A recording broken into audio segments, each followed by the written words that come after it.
Hello everyone, मैं वर्षा जायसवाल मेरे channel she academy learning point में आप सभी का स्वागत करती हूँ। तो आज हम पढ़ने वाले हैं पाइथन के एमसीक्यूज। जो भी बच्चे आईटीआई ट्रेनिंग ऑफिसर का एग्जाम दे रहे हैं उनके लिए आज की सीरीज बहुत इंपॉर्टेंट होने वाली है। तो आज का ये वीडियो आप लास्ट तक ज़रूर देखिएगा। तो लेट्स स्टार्ट। पहला क्वेश्चन है, which of the following statement is true. इनमें से कौन सी स्टेटमेंट ट्रू है, सही है। तो हम पढ़ते हैं, ऑप्शन ए में दिया हुआ है Python is an object oriented language. तो पाइथन एक ऑब्जेक्ट ओरिएंटेड लैंग्वेज है, बिल्कुल सही है। Option B, Python is a high level programming language. Python एक हाई लेवल प्रोग्रामिंग लैंग्वेज है, बिल्कुल सही है। Option C, Python is an interpreted language. Python एक इंटरप्रेटेड लैंग्वेज है, ये भी बिल्कुल सही है। तो यहाँ पे तीनों ही ऑप्शन सही हैं। तो ऑप्शन डी करेक्ट आंसर होगा, ऑल ऑफ द अबव। अब देखिए, Python is an interpreted language क्यों कहा गया है, क्योंकि पाइथन में जो कोड होता है वो लाइन बाय लाइन इंटरप्रेट होता है। और यहाँ पे इंटरप्रेटर का यूज़ किया जाता है पाइथन में, जो कि सोर्स कोड को पहले बाइट कोड में कन्वर्ट करता है, फिर उसके बाद में ऑब्जेक्ट कोड में कन्वर्ट करता है। नेक्स्ट क्वेश्चन है, which of the following is the correct extension of Python file. जब भी आप पाइथन की फाइल बनाते हैं, पाइथन का कोड लिखते हैं, तो उसको सेव करते हैं, तो किस एक्सटेंशन से उसको सेव किया जाता है, .py। और यहाँ पे आपको py स्मॉल में देना है, तो ऑप्शन ए करेक्ट आंसर होगा, .py। नेक्स्ट क्वेश्चन है, which character is used in Python to make a single line statement. Python में आपको सिंगल लाइन कमेंट देने के लिए कौन से कैरेक्टर का यूज़ किया जाता है। पाइथन में जो आप कमेंट देना चाहते हैं वो भी सिंगल लाइन की, तो आप किस कैरेक्टर का यूज़ करते हैं, किस सिंबल का यूज़ करते हैं, तो हैश सिंबल का यूज़ होता है पाइथन में सिंगल लाइन कमेंट देने के लिए। तो ऑप्शन डी करेक्ट आंसर होगा। नेक्स्ट क्वेश्चन है, who develop the Python. Python को किसने डेवलप किया था, किसने बनाया था, गाइडो वैन रॉसम ने। ऑप्शन बी करेक्ट आंसर होगा।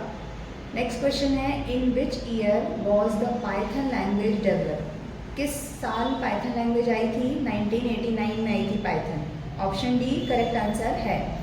नेक्स्ट क्वेश्चन है, which of the following is an invalid variable. इनमें से कौन सा एक इनवैलिड वेरिएबल है, आपको ये बताना है। तो ऑप्शन ए में दिया हुआ है my अंडरस्कोर स्ट्रिंग 1। तो ये बिल्कुल सही है, क्योंकि पाइथन में देखिए जो वेरिएबल नेम होता है हम उसको किसी भी कैरेक्टर से स्ट्रिंग से स्टार्ट कर सकते हैं, पर पाइथन में जो वेरिएबल्स होते हैं उनको हम न्यूमेरिक वैल्यू से स्टार्ट नहीं कर सकते, नंबर नहीं दे सकते हैं। तो यहाँ पे ऑप्शन ए करेक्ट है।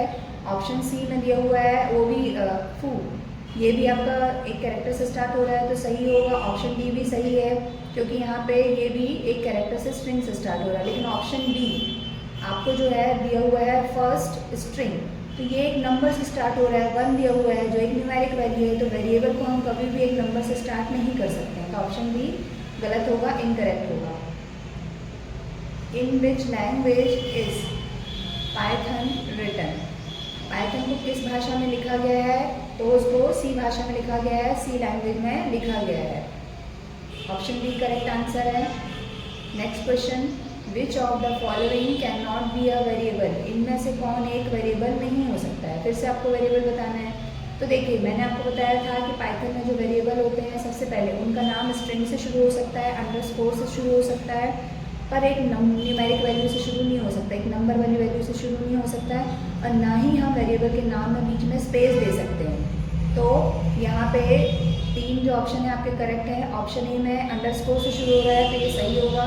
ऑप्शन बी एक कैरेक्टर से स्टार्ट हो रहा है, इट लिखा हुआ है, ये भी सही होगा। ऑप्शन सी ON ऑन दिया हुआ है, ये भी सही है, एक स्ट्रिंग से स्टार्ट हो रहा है। पर ऑप्शन डी गलत है, क्योंकि यहाँ पे इन, ये भी एक स्ट्रिंग से स्टार्ट हो रहा है कैरेक्टर से, पर यहाँ पे जो इन है वो एक कीवर्ड है, और किसी भी कीवर्ड को हम एज अ वेरिएबल नहीं ले सकते, इसलिए ऑप्शन डी गलत होगा। इसलिए ऑप्शन डी एक वेरिएबल नहीं होगा, तो ऑप्शन डी यहाँ पे आपका आंसर हो जाएगा। नेक्स्ट क्वेश्चन है, what is the answer to this expression 24% 5। अब यहाँ पे देखिए 24% 5 आपको दिया हुआ है, इसका आपको बताना है कि आउटपुट क्या आएगा। तो यहाँ पे जो परसेंट का साइन होता है, पाइथन में परसेंट का साइन किस लिए यूज़ किया जाता है, मॉडुलस के लिए किया जाता है। मतलब जब भी आप भाग लगाएंगे 24 में 5 का, तो उसमें जो भी आपका यहाँ पे रिमाइंडर आएगा, शेषफल आएगा, वो आपका आंसर बन जाएगा।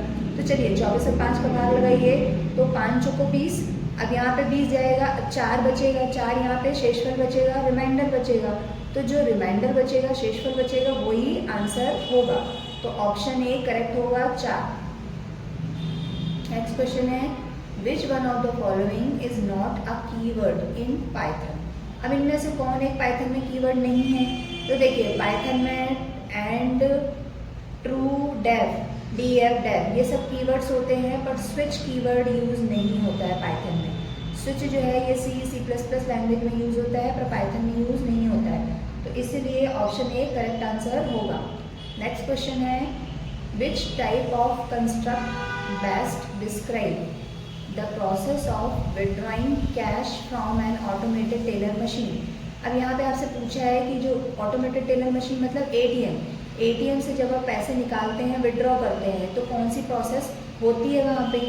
हम तो पैसे निकाल लेते हैं एटीएम से, लेकिन पीछे क्या प्रोसेस होती है? तो जब भी हम एटीएम से पैसे निकालते हैं तो सबसे पहले आप क्या करते हैं, कार्ड को एटीएम में डालते हैं। इसके बाद में वो आपसे पूछता है कि कौन सी भाषा चुनते हैं। इसके बाद में आपसे वो अमाउंट पूछता है। इसके बाद में फिर आप पासवर्ड डालते हैं, तब पैसे आपके आ जाते हैं निकल के। तो ये सारी जो प्रोसेस हुई है स्टेप बाय स्टेप हुई। आपने पहले एक स्टेप किया, फिर दूसरा किया, फिर तीसरा किया, मतलब एक सीक्वेंस में हुई। तो जो प्रोसेस होती है पैसे निकालने की एटीएम से, वो एक सीक्वेंशियल प्रोसेस है।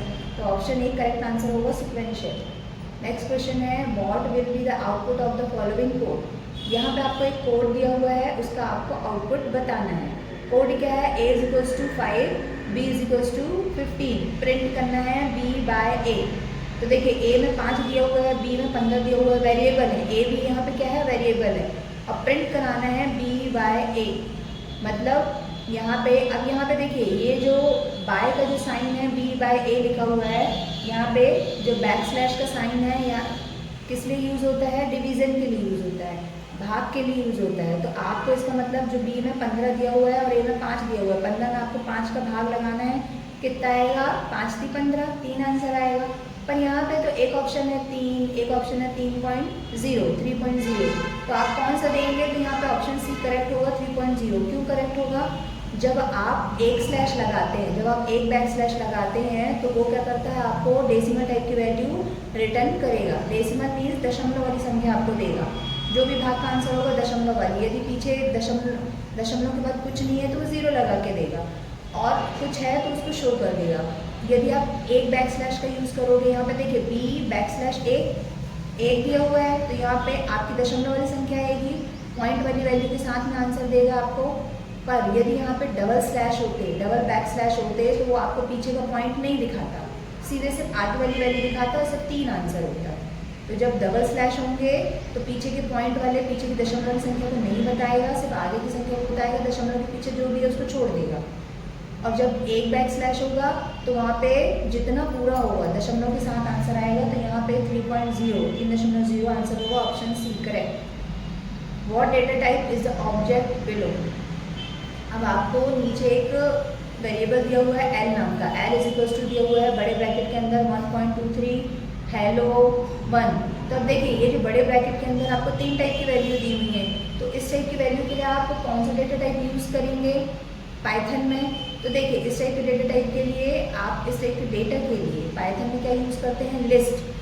लिस्ट के अंदर आप न्यूमेरिक वैल्यू भी रख सकते हैं, अल्फा न्यूमेरिक वैल्यू रख सकते हैं, फ्लोटिंग टाइप की वैल्यू भी रख सकते हैं। तो सभी टाइप की वैल्यूज़ को आप स्टोर कर सकते हैं लिस्ट डेटा टाइप के अंदर। तो जब भी आपको एक से ज़्यादा टाइप की वैल्यूज स्टोर करनी होती हैं, अलग अलग तरह की, कोई नंबर है, कोई स्ट्रिंग है, तो उसके लिए आप लिस्ट डेटा टाइप यूज़ करेंगे। तो यहाँ पर ऑप्शन ए करेक्ट आंसर होगा list. Which of the following is not a valid relational operator. अब यहाँ पे आपको बताना है कि इनमें से कौन एक रिलेशनल ऑपरेटर नहीं है। रिलेशनल का मतलब क्या होता है? वहाँ पे आपको क्या करना होगा? कंपेयर करना होगा। रिलेशनल ऑपरेटर का मतलब होता है कि जहाँ पे तुलना की जाती है। तो तुलना करने के लिए हम क्या करते हैं? Less than greater than sign का यूज़ करते हैं, मतलब छोटा है बड़ा है। तो यहाँ पे ऑप्शन डी गलत होगा। इक्वल, बराबर दिया हुआ है, और बराबर एक तुलना करने का साइन नहीं होता है यहाँ पे जो लैंग्वेजेस होती हैं उसमें। तो इक्वल यहाँ पे पाइथन में, पाइथन लैंग्वेज के बारे में हम पढ़ रहे हैं, तो पाइथन में इक्वल रिलेशनल ऑपरेटर नहीं होता। बाकी के जो 3 हैं वो सही हैं। तो ऑप्शन डी यहाँ पे करेक्ट आंसर है। Which is an incorrect variable name. कौन सा एक वेरिएबल नेम गलत है? तो देखिए ऑप्शन ए करेक्ट है क्योंकि ये कैरेक्टर से स्टार्ट हो रहा है ना, अल्फ़ाबेट से स्टार्ट हो रहा है। ऑप्शन बी भी करेक्ट है, ये भी अल्फ़ाबेट से स्टार्ट हो रहा है। ऑप्शन सी भी करेक्ट है, पर ऑप्शन डी गलत है यहाँ पे। क्यों? क्योंकि ये कैरेक्टर से तो स्टार्ट हो रहा है, आईडी लिखा हुआ है, फिर बीच में क्या दे दिया गया, स्पेस, फिर इसके अंदर नो लिखा है। तो वेरिएबल नेम में कभी भी स्पेस नहीं आता है। जब हम पाइथन में करते हैं, किसी भी लैंग्वेज में आप करिए, वेरिएबल के नाम में कभी भी स्पेस नहीं आता है। तो इसलिए ऑप्शन डी आपका आंसर हो जाएगा। ऑप्शन डी गलत है, मतलब गलत वेरिएबल नेम है, और यहाँ पे आपका आंसर होगा option D. What will be the output of the following code. अब आपको एक कोड दिया हुआ है, इसका आउटपुट बताना है। Name is equals to Avinash दिया हुआ है, एज इज इक्वल्स टू 30 दिया हुआ है, प्रिंट कराना है नेम प्लस एज। अब यहाँ पे आपको दो वेरिएबल दिए हुए हैं, एक नेम नाम का जिसमें अविनाश दिया हुआ, एक एज नाम का दिया हुआ है वेरिएबल जिसमें 30 दिया है। अब आपको नाम और एज इन दोनों को ज्वाइन करके प्रिंट कराना है। तो क्या यहाँ पे हो सकता है प्रिंट? पाइथन में देखिए, तो एक चीज़ ध्यान रखिएगा, यहाँ पे एरर आ जाएगी। क्यों आएगी? क्योंकि आप जब भी जोड़ के दिखाना है तो दो सेम टाइप के डेटा को जोड़ के दिखा सकते हो। जैसे कि स्ट्रिंग डेटा होता, अविनाश लिखा होता और नीचे लिखा होता सोनकर, तो आप इन दोनों को जोड़ के बता देते वहाँ पे अविनाश सोनकर। लेकिन यहाँ पे एक आपका स्ट्रिंग टाइप का डेटा है, नेम में अविनाश दिया है और एज में 30 दिया है, न्यूमेरिक डेटा है, तो इन दोनों को जोड़ के वो नहीं दिखा पाएगा। तो यहाँ पे एक एरर जनरेट हो जाएगी कि ये गलत कोड है। तो ऑप्शन सी करेक्ट आंसर है। नेक्स्ट क्वेश्चन है, what is an algorithm. Algorithm क्या है? एल्गोरिथम एक स्टेप बाय स्टेप प्रोसेस होती है। देखिए, हम किसी भी कोड को जब लिखना है, हमें जब भी प्रोग्रामिंग करनी होती है तो उसके पहले एल्गोरिथम लिखा जाता है, जो कि क्या होता है, स्टेप बाय स्टेप प्रोसेस होता है जो भी आप काम करने वाले हैं। तो ऑप्शन ए करेक्ट आंसर होगा। अब नेक्स्ट क्वेश्चन है, what is a variable in Python. Python में वेरिएबल क्या है? तो अब हम सारे ऑप्शंस पढ़ते हैं। ऑप्शन ए में क्या लिखा हुआ है, अ variable that store multiple value. तो देखिए, ये गलत है। एक वेरिएबल के अंदर आप एक ही वैल्यू स्टोर कर सकते हैं। अब option B, a variable that can not be change once it is assign a value.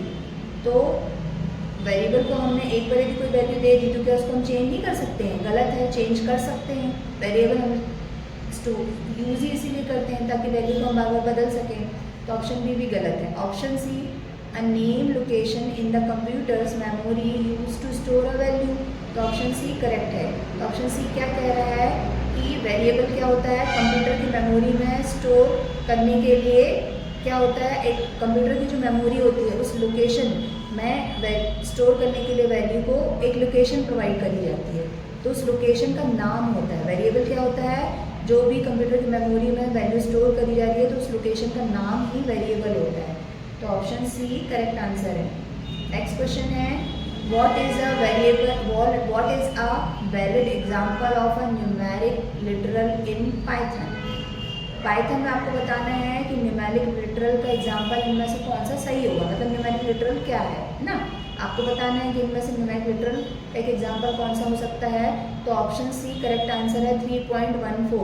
अब देखिए, यहाँ पे तो दो डेटा दिए हुए हैं न्यूमेरिक टाइप के। देखिए, न्यूमेरिक का मतलब होता है जिसमें नंबर वाली वैल्यू हो, पर नंबर वाली वैल्यू तो यहाँ पे सी में भी है और डी में भी है। तो सी वाला ही क्यों करेक्ट है? क्यों? क्योंकि जो डी वाला है इसमें जो न्यूमेरिक वैल्यू तो दी है लेकिन वो बड़े ब्रैकेट के अंदर दी है, और बड़े ब्रैकेट में हम क्या लगते हैं, लिस्ट टाइप का डेटा टाइप रखा जाता है। तो वो लिस्ट टाइप की वैल्यू हो जाएगी, लिस्ट टाइप का डेटा हो जाएगा, एक प्योर न्यूमेरिक नहीं होगा कि जो सिर्फ न्यूमेरिक को बताए। तो लिस्ट में तो हम न्यूमेरिक, अल्फा न्यूमेरिक दोनों रख सकते हैं, स्ट्रिंग भी रख सकते हैं, नंबर भी रख सकते हैं, फ्लोट भी रख सकते हैं। तो ऑप्शन डी नहीं होगा क्योंकि वो एक लिस्ट टाइप के डेटा टाइप को बता रहा है। ऑप्शन सी में प्योर न्यूमेरिक वैल्यू है, इसलिए ये करेक्ट होगा। अब ध्यान रखिएगा कि लिटरल का मतलब क्या होता है। यहाँ पे न्यूमेरिक लिटरल के बारे में बात करी गई है। तो लिटरल जो होता है, जब भी आप किसी वेरिएबल में वैल्यू स्टोर करते हैं तो जो राइट साइड में दी होती है, जैसे ए इज इक्वल्स टू आपने 5 दिया, बी इज इक्वल्स टू सानिध्य दे दिया, तो जो दाएं साइड में जो वैल्यू दी होती है वो क्या कहलाती है, लिटरल कहलाती है। तो यहाँ पे न्यूमेरिक लिटरल के बारे में पूछा गया था, तो ऑप्शन सी करेक्ट होगा, 3.14। नेक्स्ट क्वेश्चन है, the function which is use to read the CSV file is. अब CSV फाइल जो होती है उसको स्टोर करने के लिए हम कौन सा फंक्शन यूज़ करते हैं पाइथन में। तो पाइथन में CSV फाइल को स्टोर करने के लिए रीडर नाम का फंक्शन यूज़ होता है। तो ऑप्शन डी करेक्ट आंसर है। तो आज का हमारा ये वीडियो यहीं पे ख़त्म होता है, यहीं पे समाप्त होता है। आपको हमारा ये वीडियो अच्छा लगा हो तो हमारे चैनल को लाइक, शेयर एंड सब्सक्राइब करें। आपने हमारे चैनल को सब्सक्राइब नहीं किया है तो कर लीजिए, ताकि आगे आने वाले वीडियोस आपको मिलते रहें। आपके लाइक और शेयर करने से हमें मोटिवेशन मिलता है, ताकि हम बार बार इस तरह के वीडियो बनाते रहें और आपकी हेल्प करते रहें। Thanks for watching this video.